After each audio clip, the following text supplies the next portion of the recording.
Halaman 177, ancaman riba. Bismillahirrahmanirrahim. Alhamdulillahi rabbil alamin. Wa bihi nasta'in ala umurid dunya waddin.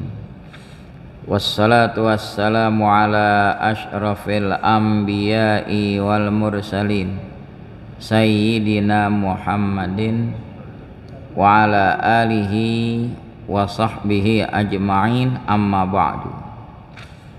Fa inna asdaqal hadith kitabullahi ta'ala wa khairal hadyi hadyu Muhammadin sallallahu alaihi wasallam wa syarral umuri muhdatsatuha wa kulla muhdatsatin bid'ah wa kulla bid'atin dhalalah wa kulla dhalalatin finnar.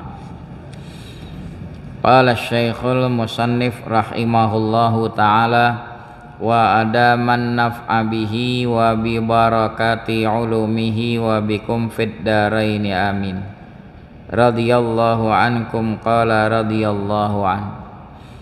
Bab ini dibawakan satu ayat di surah Al-Baqarah dan dua hadis ancaman tentang riba. Pinjem duit 100.000, pemilik duit minta dikembaliin 110.000. Lebihannya itu namanya riba. Larangan ini bila mana dua benda yang dibarter dipertukarkan kategorinya benda ribawi. Bila mana bendanya sama, tidak boleh berlebih kurang, harus kontan, ada qobot, serah terima. Si A memiliki emas 10 gram, si B memiliki emas 10 gram, dibarter, dipertukarkan, itu boleh, dengan catatan jumlahnya, beratnya sama, sama-sama 10 gram dan tunai. Si A menyerahkan kepada si B saat itu, begitu juga si B menyerahkan emas miliknya yang 10 gram kepada si A saat itu. Jadi harus naqdan, kontan. Andai kata jumlahnya sama, si A 10 gram, si B 10 gram, ditukar, si A menyerahkan kontan, si B serahkannya besok, nggak boleh, walaupun beratnya sama, karena tidak kontan, harus kontan. Nah, apalagi benda-benda ribawi, benda berharga yaitu emas dan perak, dia tidak boleh berlebih kurang dan harus kontan. Begitu juga mat'umat, makanan pokok, beras ditukar sama beras. Si A punya beras 10 kg, si B punya beras 10 kg, beratnya sudah sama, boleh ditukar, tapi harus kontan. Kalau si A serahkan beras hari ini, kata si B beras 10 kg saya kirim besok, nggak boleh, beratnya kan sama tapi tidak kontan. Jadi kalau benda ribawi itu dipertukarkan mesti kontan. Kalau barangnya sejenis harus sama, kalau barangnya tidak sejenis boleh berlebih kurang. Si A memiliki emas 10 gram, si B punya perak 100 gram, kan berbeda beratnya. Karena berbeda jenis boleh, tapi tetap harus kontan. Si A punya gandum 2 kilogram, si B punya beras 5 kilogram. Pengen dipertukarkan, boleh, karena berbeda jenis gandum sama beras, tapi tetap harus kontan.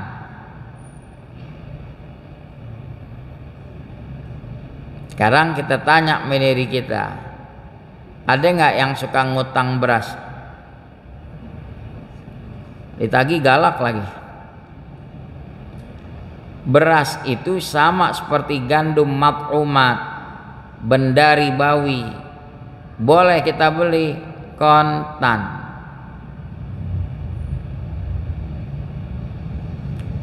Gak punya duit Ustadz, ketahuan kita minjem sama sohib, sama tetangga, pinjem duit 100.000, ntar kita beli beras, urusan kita pinjem duit balikin 100.000, beli berasnya kontan.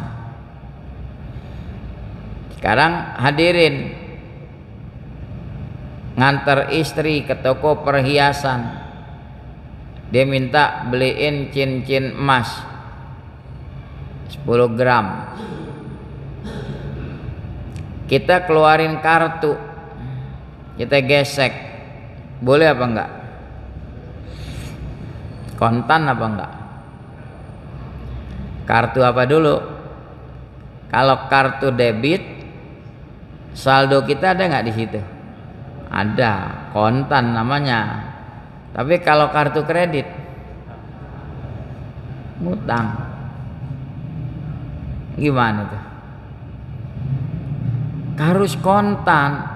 Kalau di luar benda ribawi nggak ada masalah, mau beli kontan, mau beli berangsur, panci, kredit, nggak masalah, bukan benda ribawi. Kulkas, kredit, nggak masalah, bukan benda ribawi.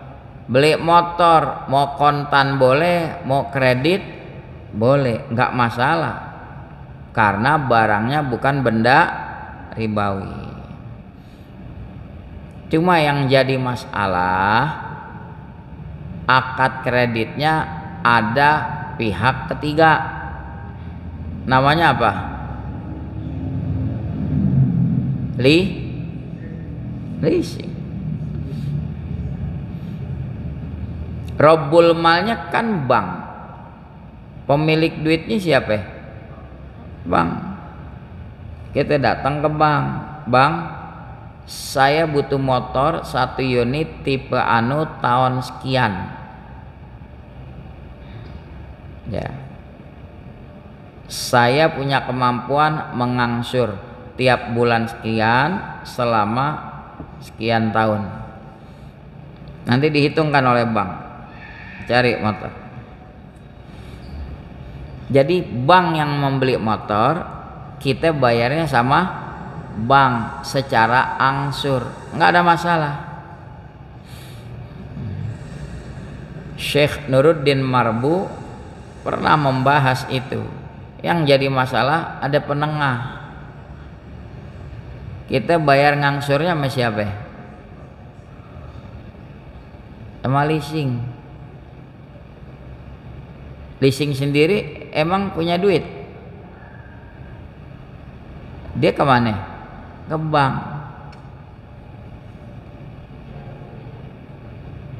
Boleh mau kredit mobil, motor, mau kredit rumah. Antara kita yang bertransaksi sama Rabbul Mal, pemilik uang langsung. Yang jadi masalah ada penengah nggak di situ? Udah terlanjur gimana? Ya udah beresin.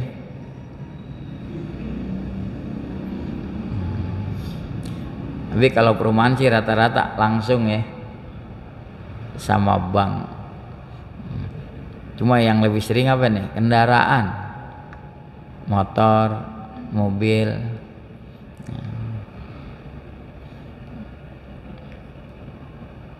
Nanti pihak bank juga mengirim tim surveyornya. Kelayakan orang ini mengajukan pembelian motor secara berangsur, kemampuannya ada apa enggak, kan begitu.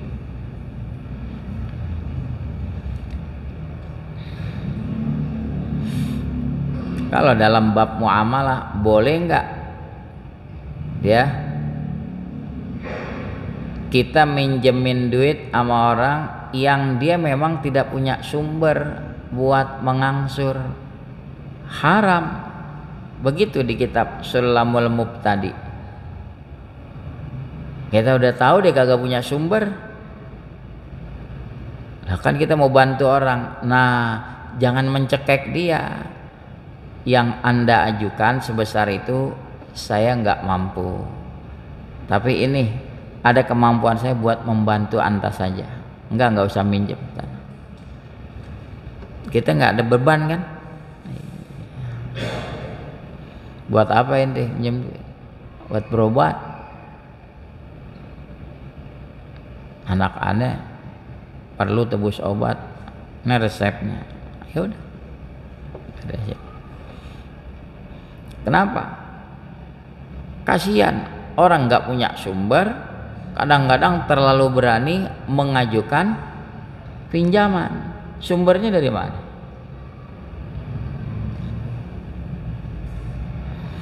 Mari kita lihat firman Allah. Qala Allahu ta'ala, alladzina ya'kuluna riba.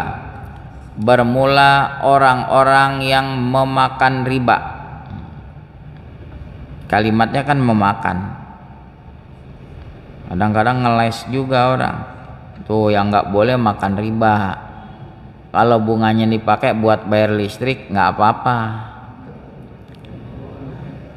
Dipakai buat beli baju nggak apa-apa. Yang kagak boleh makan. Dia kagak perhatikan kalimat makan. Ya, saya kasih contoh deh. Anjing menggondol tulang, diapain tuh tulang? Digigit. Maling menggondol televisi, diapain? Dibopong. Iya kan? Iya. Kalimatnya sama nggak menggondol? Kok bisa beda makna? Itu bahasa Indonesia. Budi makan ayam. Yang satu lagi, bapak tiri begitu tega makan anak tirinya. Sama-sama makan nggak? Makan. Maknanya beda nggak? Kalau yang satu hakiki budi makan ayam. Kalau yang berikutnya bapak tiri memperkosa anak tirinya, dia bilang makan anak tirinya. Ini buat perbandingan. Bahasa Arab lebih dalam lagi. Disebut makan, pokoknya segala cara yang sifatnya mengambil manfaat. Mau dibeliin beras kek, itu bunga riba. Mau dibayarin listrik kek, mau dibeliin baju, sama aja kagak boleh. Kadang-kadang orang berusaha ngeles, yang penting anak kagak pakai beli beras. Ya. Terus buat beli ini bubuk deterjen, buat nyuci baju, iya sama aja. Kita kembali kalimatnya. Alladzina ya'kuluna riba. Orang-orang yang memakan riba, yang memanfaatkannya. La yaqumuna. Tidaklah mereka itu berdiri nanti di hari kiamat illa, melainkan kama yaqumul ladzi yatakhabbathu syaitan, sebagaimana orang yang berdiri yatakhabbat, yang dibuat gila oleh syaitan. Kalau dalam kamus Profesor Kiai Haji Abdullah bin Nuh, beliau mengartikan begini, membabi buta. Kalau di Arab kagak ada babi. Onta Kalau lari selebor itu namanya yatakhabbatu khabta ashwa. Ini orang jalan lari kelimpungan sebagaimana onta yang mabok begini. Lah kalau orang jalan keliengan begitu, nyungsap, tar jatuh. Begitulah digambarkan efek daripada makan riba dibangkit di hari kiamat. Ya begitu, seloyongan. Minal mas, sebab gila. Orang kalau gila bagaimana sih? Makanya diartiin takhabbata yatakhabbatu. Ki Abdullah bin Nuh menerjemahkan membabi buta. Ya, karena di sono kagak ada babi, masa kita terjemahkannya mengonta buta? Nggak lazim kan? Nah, yang kita tahu di sini yang jalannya selonong seleboran siapa? Ya babi. Kita menyebutnya membabi buta. Padahal di sono digunakan buat onta yang selebor. Itu hukumannya tuh. Nah, zalika, yang demikian artinya seksaan itu bi annahum qalu, dengan sebab mereka mengatakan innamal bai'u mithlur riba. Sesungguhnya jual beli itu sama seperti riba. Ini namanya tasbih maqlub, yang dibalik. Ya. Ada kalimat riba sama kok kayak jual beli dapat untung, riba juga dapat untung. Ini saking udah kadongan, apa kadongan? Nah, udah melekat kebiasaan itu sampai dia bilang jual beli juga sama sama riba gitu. Itu disebut tasbih maklub, dibalik omongan. Menyamakan riba dengan jual beli aja nggak boleh. Dia kata jual beli juga sama kayak riba.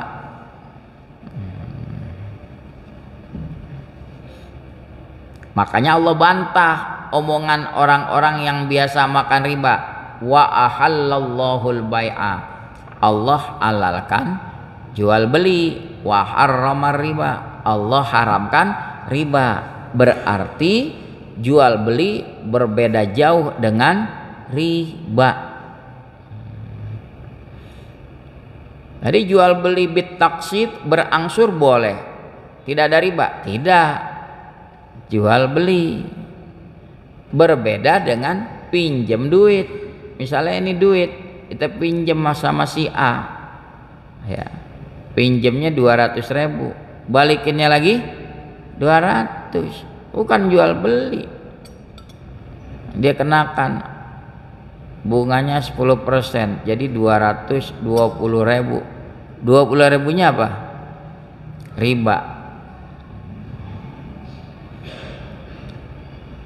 Ada lagi dalam kaidah disebut kullu naf'in kullu qardin jarra manfaatan fahuwa riba.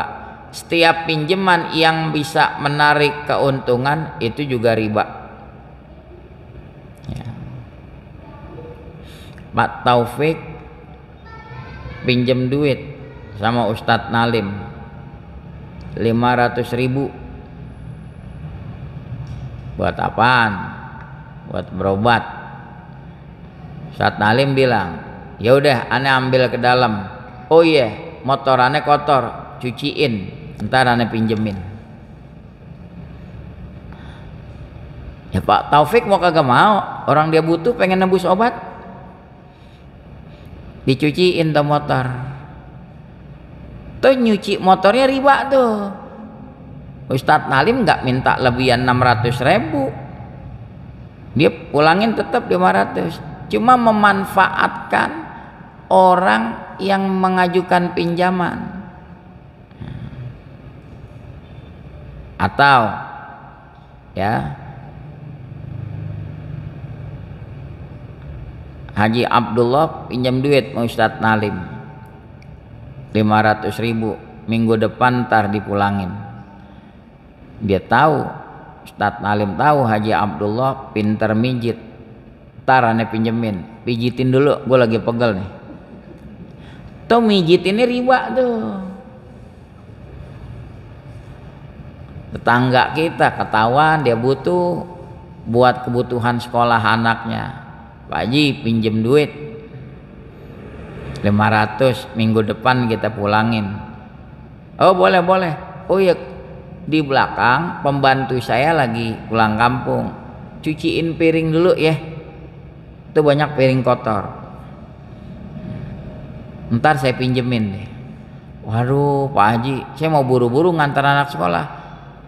Oh ya udah, kalau nggak berkenan cuci piring saya kagak jadi pinjemin. Nggak boleh begitu. Orang udah susah ditekan begitu ya. Mari kita lanjutkan dulu. Faman ja'ahu mau'izatum mir rabbih, siapa yang datang kepadanya nasihat dari Tuhannya, fantaha, lalu dia berhenti, nggak lakukan lagi tuh riba, falahu ma salafa, maka baginya apa yang sudah lalu. Artinya sebelum turun hukum riba, transaksi yang dia lakukan udahlah, yang udah lewat udah. Wa amruhu ilallah, urusannya diserahkan kepada Allah. Wa man ada, sekarang dia udah tahu bahwa riba itu haram, dia kembali lagi melakukannya. Faulaika ashabun nar, mereka itulah penghuni neraka, hum fiha khalidun, mereka di dalamnya kekal. Lalu siksaan di dunia bagaimana? Kalau tadi siksaan di akhirat, dia berdiri, dia bangkit dari alam kubur selebor begitu seperti membabi buta. Nah ini siksaan di dunia. Yamhaqullahu riba. Apa yamhaqu? Kalau bahasa kita, Allah bikin buras riba. Kelihatannya kan ada bunganya tuh, lebihan-lebihan, bukan dapat keberkahan, buras hartanya. Wa yurbis shadaqat, sebaliknya Allah mengembangkan itu sedekah. Yang kita sedekain kagak hilang, malah berlipat-lipat pahalanya. Wallahu la yuhibbu kulla kaffarin athim, Allah tidak menyukai setiap orang yang ingkar, yang selalu berbuat dosa. Padahal bicaranya lagi membahas riba. Kok ujungnya Allah nggak suka sama orang kafir? Itu memberi isyarat riba bagian daripada perilaku orang kafir. Buktinya Allah nggak suka sama orang kafir karena suka melakukan transaksi riba. Kalau main arisan gimana? Main arisan ikut nama hutang bergilir. Boleh-boleh aja.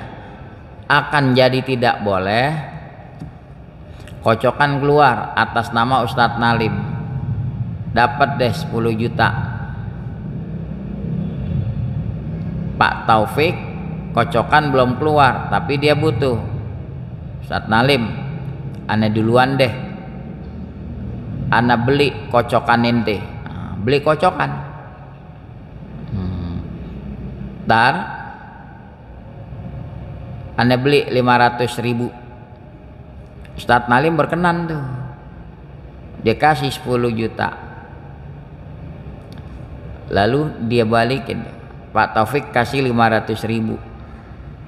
Nanti giliran kocokan Pak Taufik kan 10 juta, beliau terima 10 juta juga. Yang jadi pertanyaan 500-nya apa? Ada nggak begitu orang main arisan begitu? Ya, emang sengaja dia main 3 lot, 4 lot. Dia mah nggak butuh-butuh amat. Dia tahu nih di antara peserta butuh banget. Oh boleh, potong 500. Nggak apa-apa kok, redo. Masih ada yang berkelit, nggak apa-apa redo. Kalau pakai logika nggak apa-apa redo, anak Anda sama pacarnya ditidurin, yang penting suka sama suka, redho sama redho. Apa berarti boleh zinanya? Ya enggak. Begitu juga riba. Dahsyat riba itu keharamannya melebihi daripada menzinai ibunya 70 kali. Menzinai ibu kandung aja jauh buat kita melakukannya. Ini kayak apa dosanya? Berzinanya aja dosa. Ini menzinai ibunya 70 kali, dosanya kayak apa? Riba lebih besar lagi. Ya. Bismillahirrahmanirrahim. Alhamdulillahirabbil alamin. Allahumma shalli ala sayyidina Muhammad wa ala alihi wa sahbihi ajma'in. Allahumma rzuqna fahman nabiyyin wa hifdzal mursalin wa ilhamal malaikatil muqarrabin ya arhamar rahimin. Wa aghnina bil ilmi wa zayyinna bil hilmi wa akrimna bit taqwa wa jammilna bil afiyah. Rabbana atina fid dunya hasanah wa fil akhirati hasanah wa qina adzabannar. Wa sallallahu ala sayyidina Muhammad wa ala alihi wa sahbihi wa sallam walhamdulillahi rabbil alamin.